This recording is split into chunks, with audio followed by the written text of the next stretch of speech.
Hey,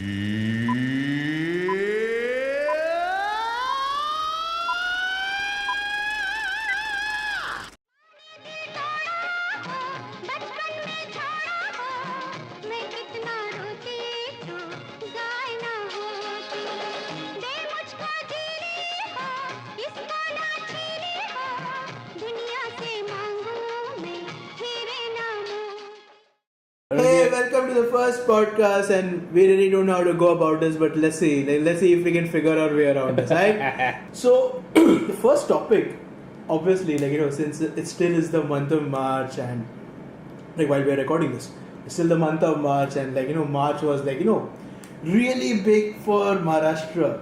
Why was it big, Asi? Why was it big? Because they banned beef on my birthday. What? Yeah, see, it's 4th of March and I get up in the morning and the first thing I see is... I saw your tweet actually. I saw your tweet and that Maharashtra has banned beef and I couldn't believe it. Like, it's a big move. It is a big move no matter what you think about it. It's really a big move. It's not about even taking something... I don't even know what to say about it. I mean, is it really a move?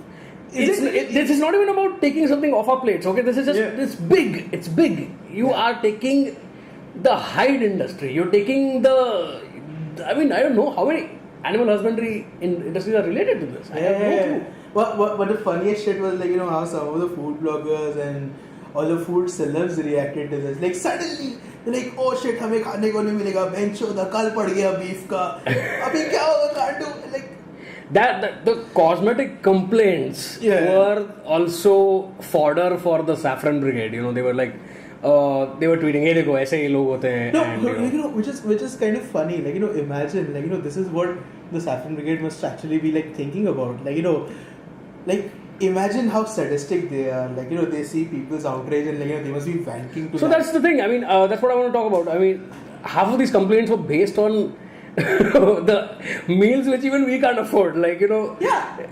So, अरे मेरा steak चला गया, मेरा ये चला गया, अरे भाई, fuck that. Something is, you have no clue what's going on here. This decision has been taken already at 4 in the morning. And you know what's worse? We are only looking at a very... It's not in a broad spectrum, so to speak, when it comes to beef consumption. I'm talking food exclusively. It's polar. The consumption is bipolar. In the sense, you either have the elite crowd eating steak and burgers for expensive rates and whatnot, and whereas you have the labor class crowd eating, say, a beef bhuna or a Sikh kebab in paratha and whatnot, and there is a considerable margin of how the prices differ here. So I mean the point that you have to consider just from the consumption standpoint is who is getting affected in the bigger way. I mean, I wrote about this. That's how Maharashtra and the rest of India actually sees these problems. There's a minor problem. If there's only one crowd consuming something and there's only this crowd, it will hata dete. That's how India works. That's what. So I mean, the majority middle class. Yeah. Majority middle class, the majority Hindu middle class, let me put it that way, in Maharashtra, doesn't care. They are more than happy that they rather fuck happy. They don't really give a fuck whether beef is banned or not, because they never consumed it. They were just say morally, I use the term morally very loosely over here. They were just morally against the fact that beef was getting slaughtered, and गाय हमारी माता है, don't touch the shit, touch her or else we will You won't believe I've met people the people we talk to on social media every day, and some of them I've met. I mean, they have said that अरे नहीं यार, मतलब बुरा लगता है when you eat. I was like, what? You want to ban something? Ban slaughter. I don't want to get. I mean, what is ban slaughter? I mean, come on, if you're okay, see, if you are sitting nicely in a bar, drinking an old monk with thumbs up and munching on fucking chicken lollipop while talking about how the beef ban is awesome, then the irony is lost. That is, I mean, it doesn't justify. And honestly, this is one of the worst right-wing moves that I have seen in India. or at least in the state happening, because yeah, it's like beef is banned in like many other states. Maharashtra is not the first one to be affected. I know some of you people will be like, oh shit, don't be such a fucking crybaby about it. But honestly, think about it. Food culture in Mumbai over the last 20 years since the actual beef ban, the beef slaughter ban was proposed. Like, the culture has developed a lot. Like, Mumbai has come a long way. Long way like, in consuming Kara beef, adjusting to Kara beef. Consumption. Like, from the standpoint of, like, open-mindedness about food.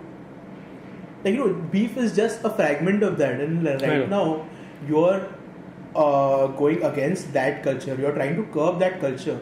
And as I said in my article, and like, I hope you guys will find the link below in the description of the article.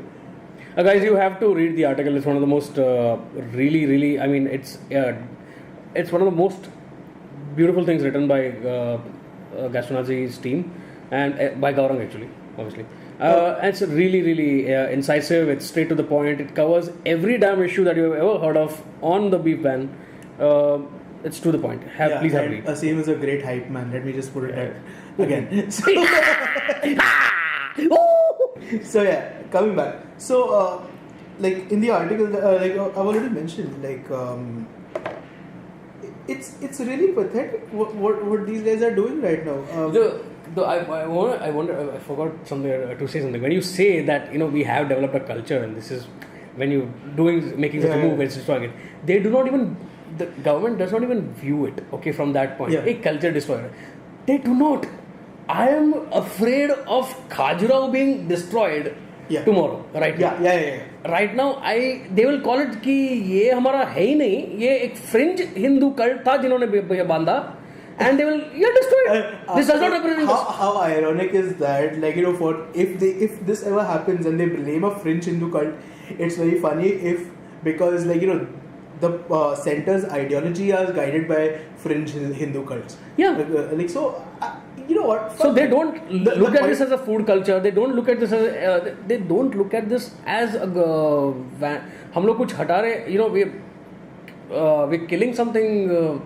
They don't. This is to appease a larger crowd who are, as you said. What was that poll you were talking about? Yeah, it was a Rediff poll, and which also you will see a link to in the article itself. So. Funnily enough, this poll was sent to me on WhatsApp by Mr. Bruce from Imbis. Like, I think he broadcasted it to everyone. I'm certain that it was out of frustration. So the poll had a considerable sample set when I voted on it, and the poll basically was. Rediff is a large sample set. Yeah, Rediff is a massive sample set. So the poll basically was: are you in support of with Maharashtra government's beef ban or not? And I obviously, like being like of the opinion that you hear me, I said no. Like I voted no, just to see the result that like a considerable percentage, that being well over 62% out of a sample set of close to 118,000 plus. 62 or 63% of people out of that sample set voted for a yes.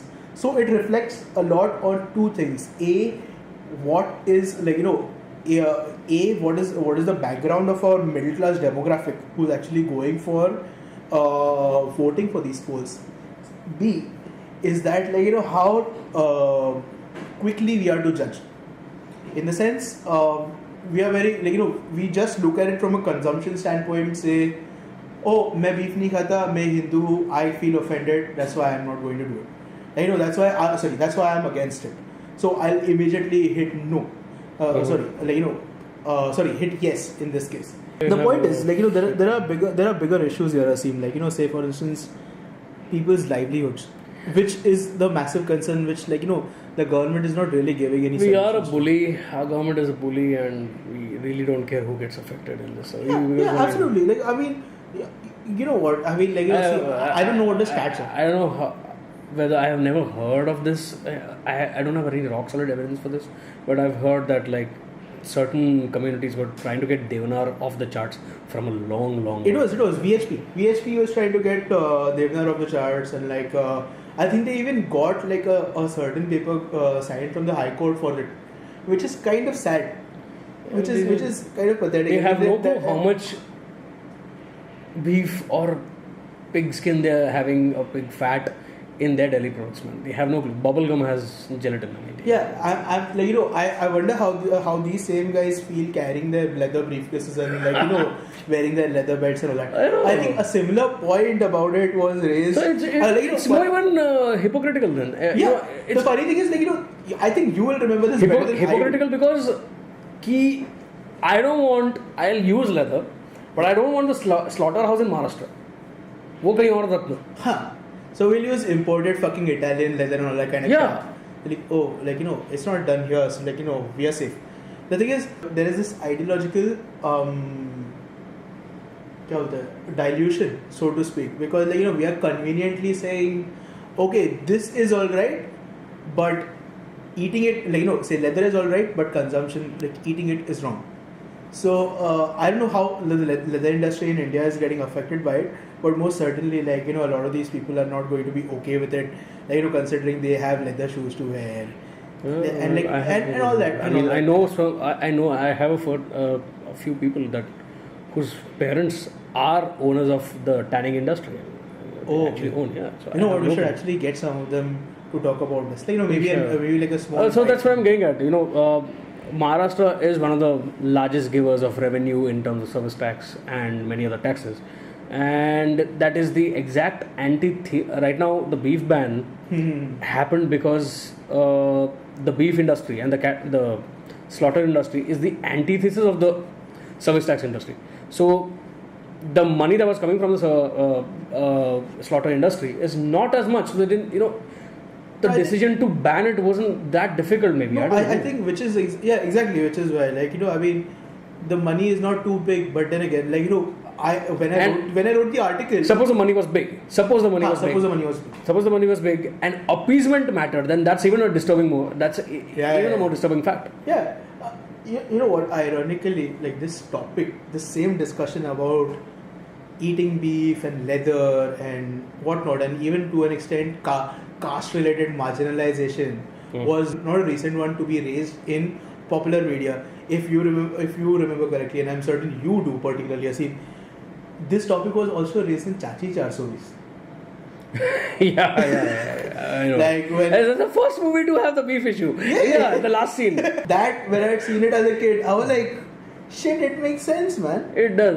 I mean, like, I didn't eat beef back then because my parents were a little bit. And my last movie with that reference was MSG, by the way.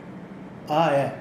Let's not get there. That's a different talk. Okay, MSG, if in food, and we're not talking about monosodium glutamate, it deserves a different podcast altogether. Okay, maybe an hour long podcast. Yeah. But yes. So that's that's where our country is coming to. Appeasement mattered here for me, I think, and this is what's happening throughout the world. If you see, it's a worldwide movement. It's a worldwide movement when I say every country in the world right now. I mean, barring maybe Scandinavia because they're really nice people. I shouldn't say that, but anyway, if you check countries like Russia, if you check countries like the US, any country is trying to sanitize and create a false image. Yeah. And that includes making these really, false makeover and cosmetic makeover changes. Yeah. So like Russia is trying to really, really push out their LGBT crowd, and that for them is development instead of improving agriculture, improving education, and improving things like that. So for us, vegetarianism is equal to development here. Yeah, it's not even vegetarianism. It's very like let's so for developments, if you check out, it's happening worldwide. It's happening worldwide with pushing out certain communities. Russia is my best example I can give you because Russia is I'm trying to adverb the phrase right now. It's like masculinize the country. Why not? I think about a strong population is equal to a non-LGBT population. Yeah, so for them, that's development. In India, a pure country is equal to a non-beef eating. Yeah, it's more like a Hindu country, like, you know, Yeah, Hindu country, and that's nonsense. as they like to say it. And like the sad bit is, like, you know, it's not really giving any solutions per se. The government Absolutely. is not working towards repairs, like real repairs in this. Like, you know, there are, because of like the absurd rains happening, a lot of crop has been destroyed, like, you know, across the That's state. And as usual, like being politicians that they are, and I'm not blaming just the BJP government, it's like, you know, just the politicos in general, like, you know, they just promise. Like just the other day, this topic was raised by, I think, Rajdeep Sardesai, and Devendra Fadnavis himself was on television to answer it, like, and he said, "Give me time till 2019. Just give me time till 2019. I will solve all the problems of farmer suicide and droughts." And I'm like, sure. The answer lies as simple as this: redirecting an irrigation canal. I mean, that's your answer. That's There's a I mean, I'm sorry, we're discussing. We come to hear from the beef ban, but anyway. No, but it's very important. Like, you know, we are not focusing on GMOs. We are not focusing on, like, you know, getting healthier vegetables out there. See, Absolutely. if you're promoting vegetarianism, you're supposed to. you're at least supposed to give me a quality product. Yeah. Which we are obviously not giving and getting. And, like, you know, come on, like, you know, green revolution is done and gone. We are, like, you know, are a much more developed state right now to actually consider doing organic vegetables in a better fashion. We are developed enough. We have enough land. We have enough infrastructure, or at least scope for development of that infrastructure, and we are not doing that. Why? Because, like, you know, we are getting enough money from the people who are producing GMOs. So I mean, there needs to be a line drawn somewhere. I mean, you know what?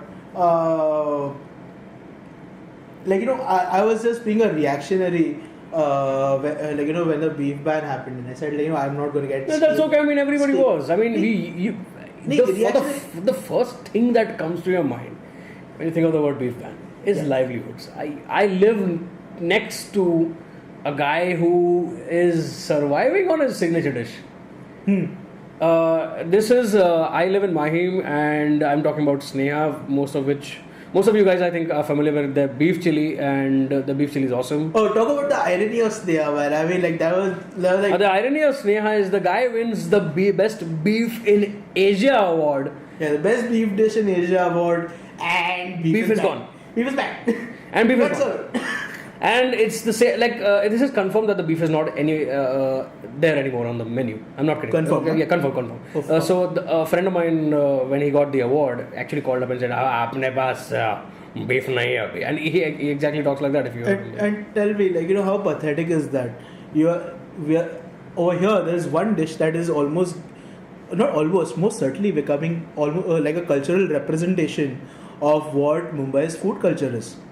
That doesn't happen, and trust me, it's very difficult for one dish to define Mumbai's food culture. It's very difficult right now because we really don't know. We don't have a grasp of what our culture is, you know, in the truest sense.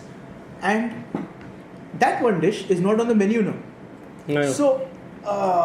And there's nothing else on the menu, by the way. Like, there's nothing else. I mean, that's the parota curry and the beef chili was it was a beautiful dish, dude. I mean, It was a beautiful dish. That's what boils my blood. I mean, it was a beautiful dish. Okay? And what have you done to their business now? It's fucked. It's fucked, right? absolutely fucked. I mean, fuck, man. I mean, like, I don't even know what to say about this. And there is no real repairs.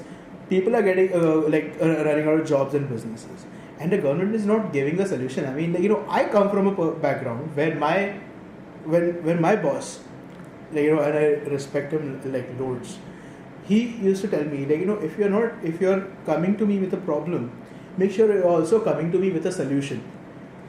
If it's a good or bad solution, that's a different thing. But you should, like, you know, if you're in a position to make executive decisions, you should come up with some sort of solutions, and then have it, like, you know, have an ideation round about it. Over here, like, no solution was proposed. In fact, ironically enough, the beef ban almost comes across as a solution to something that Fadnavis had said before. Like just like a month or two before the beef ban actually happened, Fadnavis in the papers had actually said that he's going to look forward to the protection of the beef butchers and distributors in Maharashtra. That he's going to make sure that nothing happens to them. And right And now like- it's just like undeveloped. Yeah, and like you're just taking the business away. So like oh, now that you're not slaughtering beef, so none of my men can come and attack you. So I'm like, you are safe. तुम्हारा safety guarantee हो गया बेचो. I'm like, really? Is that really the point here? I mean, why are we taking Fadnavis's words for at its face value? Remember the octroi free state claim? How did that fall in place? But you know what? Funnily enough, I do not see a lot of people getting affected by the beef ban. Affected in the sense that they might just say like, hey, beef Switch nahi- to yeah, there is lamb, there is like pork, there is fish. Because like I earlier said, there is no real grasp of what Mumbai's culture is. I personally want to see where the beef ban is taking the Ramzan. I have no clue what's happening with that. Celebrations. I mean, we went to Kolaba Imbiss last week, and the only change that we saw there was like the menu had mentioned that beef will be replaced by the word buffalo. I hope the image is right now on the. As on you the can see, video right now. that's Guys the can image. read. Yeah, that's it the reads. image. It reads something on the lines of like what reads as beef gets translated as buffalo on your plate. Like buffalo is a scheduled caste anyway. But it always has been. I mean, we have been eating caribou beef for the longest. We have never eaten beef, so to speak, over here. But having said that, I think their purveyors are different. Imbiss Kolaba has different purveyors of beef. Where are they getting from? Like, that's my question. Like, You never know, man. They must be getting it from the South Mumbai ghettos. okay. There isn't a curd here. Correct. They're not getting it from a Deonar. They're getting it from Yeah, the they're not local getting it area. from there, for sure. There are enough ghettos over here, near Crawford Market itself. They have beef shops. So I don't think that has that has had any effect yet, or not that I know of. I'm sure there must be some price inflation, but that's a different thing. So yeah, that's all from us, guys. If you like our rants or whatever, please check our website, subscribe, tweet to us, fucking like us on Facebook and whatnot. So we out here. Peace.